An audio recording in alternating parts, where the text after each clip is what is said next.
നമസ്കാരം. പോയ വാരത്തിലെ വാർത്താവിശേഷങ്ങളിലേക്ക് എല്ലാ ശ്രോതാക്കൾക്കും സ്വാഗതം. വാർത്തകളുമായി ഞാൻ മയ്യ. ആദ്യമായി പ്രധാന വാർത്തകൾ. പഠനം ഉപേക്ഷിക്കുകയോ ഒഴിവാക്കുകയോ ചെയ്താൽ വിസ റദ്ദാക്കുമെന്നും ഭാവിയിൽ ഏതെങ്കിലും US വിസയ്ക്ക് അപേക്ഷിക്കുവാൻ കഴിയാത്ത സാഹചര്യം ഉണ്ടാകുമെന്നും എല്ലാ വിദേശ വിദ്യാർത്ഥികൾക്കും അമേരിക്കയുടെ മുന്നറിയിപ്പ്. പാകിസ്ഥാന്റെ ആണവായുധ ശേഖരം നിരീക്ഷിക്കുവാൻ അന്താരാഷ്ട്ര ആണവോർജ്ജ ഏജൻസിയോട് ഇന്ത്യൻ പ്രതിരോധ മന്ത്രി രാജ്നാഥ് സിംഗ് ആവശ്യപ്പെട്ടു. ലിവർപൂൾ ഫുട്ബോൾ ക്ലബിന്റെ വിജയാഘോഷത്തിനിടെ ആൾക്കൂട്ടത്തിലേക്ക് കാർ ഇടിച്ചുകയറി 50 പേർക്ക് പരിക്ക്, പ്രതി പിടിയിൽ. ഓസ്ട്രേലിയൻ പ്രാദേശിക വാർത്തകൾ. സമൂഹ സുരക്ഷയ്ക്ക് മുൻഗണന നൽകുന്നതിനായി ഓസ്ട്രേലിയയിലെ വിവിധ സംസ്ഥാനങ്ങളിൽ വാക്കത്തി നിരോധനം. വിക്ടോറിയയിൽ പ്രെസ്റ്റണിൽ ഉള്ള നോർത്ത് ഷോപ്പിംഗ് സെന്ററിൽ നടന്ന ആക്രമണങ്ങൾ ജനങ്ങളിൽ ഭീതി പരത്തിയിരിക്കുന്ന പശ്ചാത്തലത്തിലും മറ്റു സംസ്ഥാനങ്ങളിൽ നടന്ന സദാചാരവിരുദ്ധ പെരുമാറ്റങ്ങളുടെ കണ്ടെത്തലുകളുടെ അടിസ്ഥാനത്തിലുമാണ് ഈ നിരോധനം. ഓസ്ട്രേലിയൻ ബാങ്കിംഗ് പലിശ നിരക്ക് വീണ്ടും കുറച്ചു.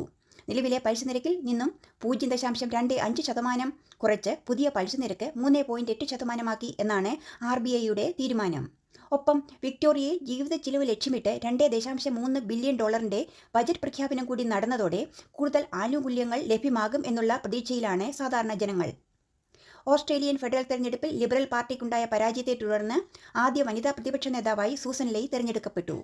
പീറ്റർ ഡറ്റന് തന്റെ സീറ്റ് നഷ്ടപ്പെട്ടതിനെ തുടർന്ന് ലിബറൽ പാർട്ടിയുടെ ദേശീയതല നേതൃത്വത്തിൽ ഓസ്ട്രേലിയയുടെ ചരിത്രത്തിലെ ആദ്യ വനിതാ പ്രതിപക്ഷ നേതാവുമായ സൂസൻ ലെയ് ഓസ്ട്രേലിയൻ ഫെഡറൽ പാർലമെന്റിൽ ന്യൂ സൗത്ത് വെയിൽസിലെ ഫറർ എന്ന മണ്ഡലത്തെ ആണ് പ്രതിനിധീകരിക്കുന്നത്.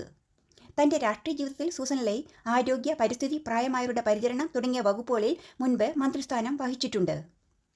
ന്യൂ സൗത്ത് വെയിൽസിന്റെ കിഴക്കൻ മേഖലയിൽ മഴയും ശക്തമായ കാറ്റും വെള്ളപ്പൊക്കവും ഉണ്ടായതിനെ തുടർന്ന് മരണപ്പെട്ടവരുടെ എണ്ണം ഉയരുന്നു. സംസ്ഥാനത്തിന്റെ mid north cost, Hunter north cost മേഖലകളെ വെള്ളപ്പൊക്കം സാരമായി ബാധിച്ചു. പലയിടങ്ങളിലും ആളുകൾ വീടുകളിൽ നിന്നും ഒഴിഞ്ഞു പോകുകയും താൽക്കാലിക അഭയകേന്ദ്രങ്ങളിൽ താമസമാക്കുകയും ചെയ്തിട്ടുണ്ട്. വെള്ളപ്പൊക്ക സാധ്യത തുടരുവാൻ സാധ്യതയുണ്ടെന്ന കാലാവസ്ഥാ പ്രവചനത്തെ തുടർന്ന് ന്യൂ സൗത്ത് വെയിൽസിൽ 100-ലധികം സ്കൂളുകൾ അടച്ചിട്ടു എന്നാണ് മാധ്യമ റിപ്പോർട്ടുകൾ സൂചിപ്പിക്കുന്നത്. സുപ്രധാന അന്താരാഷ്ട്ര വാർത്തകൾ. കൂട്ടം നാടുകടത്തൽ വിവാദങ്ങൾ തുടരുന്ന സാഹചര്യത്തിൽ വിദ്യാർത്ഥികൾക്ക് മുന്നറിയിപ്പുമായി US എംബസി. ക്ലാസുകൾ ഒഴിവാക്കുകയോ പ്രോഗ്രാമുകൾ ഉപേക്ഷിക്കുകയോ ചെയ്യുന്നതിനെതിരെ ഇന്ത്യക്കാർക്കും മറ്റ് വിദേശ വിദ്യാർത്ഥികൾക്കും അമേരിക്ക വീണ്ടും മുന്നറിയിപ്പ് നൽകി. വിദ്യാർത്ഥികൾക്ക് അവരുടെ വിസ നഷ്ടപ്പെടുന്ന സാഹചര്യമോ ഭാവിയിൽ ഏതെങ്കിലും US വിസയ്ക്ക് അപേക്ഷിക്കുവാൻ കഴിയാത്ത സാഹചര്യമോ ഇതുമൂലം ഉണ്ടാകുമെന്നും ഔദ്യോഗിക പ്രസ്താവനയിൽ US എംബസി മുന്നറിയിപ്പ് നൽകുന്നു. നഗരമധ്യത്തിൽ പ്രീമിയർ ലീഗ് വിജയം ആഘോഷിക്കുകയായിരുന്ന ലിവർപൂൾ ആരാധകരുടെ വലിയ ജനക്കൂട്ടത്തിലേക്ക് ഒരു കാർ ഇടിച്ചുകയറിയ അപകടത്തിൽ 50 പേർക്ക് പരിക്കേൽക്കുകയും 27 പേരെ ആശുപത്രിയിൽ പ്രവേശിപ്പിക്കുകയും ചെയ്തു. ആക്രമണത്തിൽ ബ്രിട്ടീഷ് പൗരനായ ഡ്രൈവറെ അറസ്റ്റ് ചെയ്തു. സംഭവത്തിന് തീവ്രവാദ ബന്ധമില്ലെന്നാണ് പോലീസ് പറയുന്നത്. കാശ്മീർ ഭീകരവാദം, ജലപങ്കിടൽ, വ്യാപാരം എന്നിവ ഉൾപ്പെടെ 2 അയൽരാജ്യങ്ങൾക്കിടയിലുള്ള എല്ലാ പ്രശ്നങ്ങളും പരിഹരിക്കുന്നതിനായി ഇന്ത്യയുമായി സമാധാന ചർച്ചകളിൽ ഏർപ്പെടുവാൻ പാകിസ്ഥാൻ പ്രധാനമന്ത്രി ഷെഹ്ബാസ് ഷെരീഫ് സന്നദ്ധത പ്രകടിപ്പിച്ചു. അതിർത്തി കടന്നുള്ള വെടിവയ്പ് നിർത്തുവാൻ ഇന്ത്യയും പാകിസ്ഥാനും സമ്മതിച്ചതിന് തൊട്ടു പിന്നാലെ കാശ്മീർ പ്രശ്നവും ജലപ്രശ്നവും ഉൾപ്പെടെയുള്ള എല്ലാ തർക്കങ്ങളും ചർച്ചകളിലൂടെ പരിഹരിക്കുവാൻ തങ്ങൾ ആഗ്രഹിക്കുന്നു എന്നും കൂടാതെ വ്യാപാരം, ഭീകരവാദത്തിനെതിരെയുള്ള പോരാട്ടം എന്നിവ സംസാരിക്കുവാനും ഞങ്ങൾ തയ്യാറാണ് എന്നുമാണ് ഷെരീഫിന്റെ പ്രസ്താവന. ശതകോടീശ്വരൻ ഇലോൺ മസ്കിന്റെ ഉടമസ്ഥതയിലുള്ള ബഹിരാകാശ യാത്ര മുതൽ ഉപഗ്രഹ വിക്ഷേപണം വരെ നടത്തുവാൻ ലക്ഷ്യമിട്ട സ്പേസ് എക്സിന്റെ സ്റ്റാർഷിപ്പ് റോക്കറ്റിന്റെ 9ാമത്തെ വിക്ഷേപണവും പരാജയം. ടെക്സാസിൽ നിന്നും വിക്ഷേപണം നടത്തി 30 മിനിറ്റിനകം റോക്കറ്റുമായുള്ള ബന്ധം നഷ്ടപ്പെടുകയും ഒടുവിൽ സ്റ്റാർഷിപ്പ് ഇന്ത്യൻ മഹാസമുദ്രത്തിൽ പതിച്ചുവെന്നുമാണ് റിപ്പോർട്ട്. ഇന്ത്യൻ കേന്ദ്രതല വാർത്തകൾ. ഇന്ത്യയിൽ സജീവമായ COVID-19 കേസുകൾ അതിശക്തമായി ഉയരുന്നു. ഇതിൽ ഏറ്റവും കൂടുതൽ കേസുകൾ കേരളത്തിലാണെന്ന് ആരോഗ്യ കുടുംബക്ഷേമ മന്ത്രാലയത്തിന്റെ ഏറ്റവും പുതിയ കണക്കുകൾ വ്യക്തമാക്കുന്നു.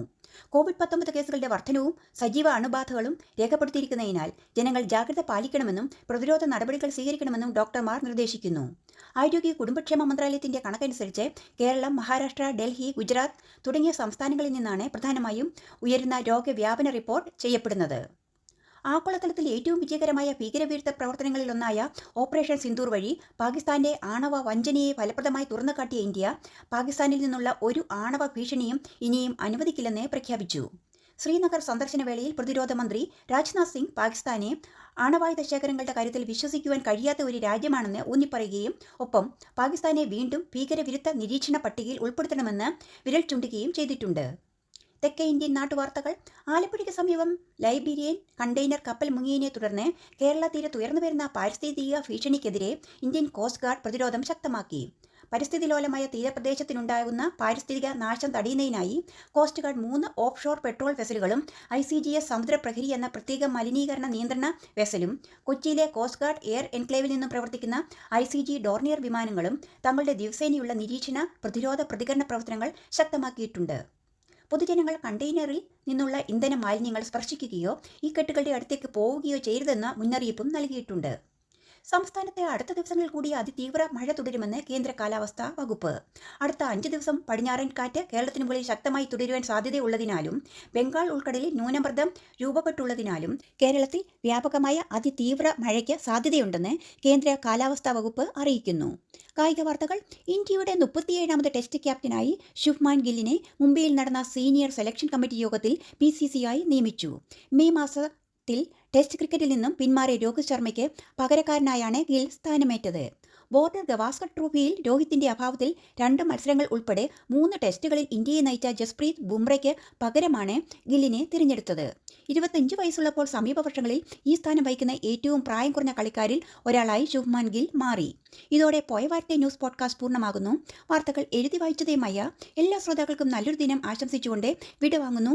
നന്ദി, നമസ്കാരം.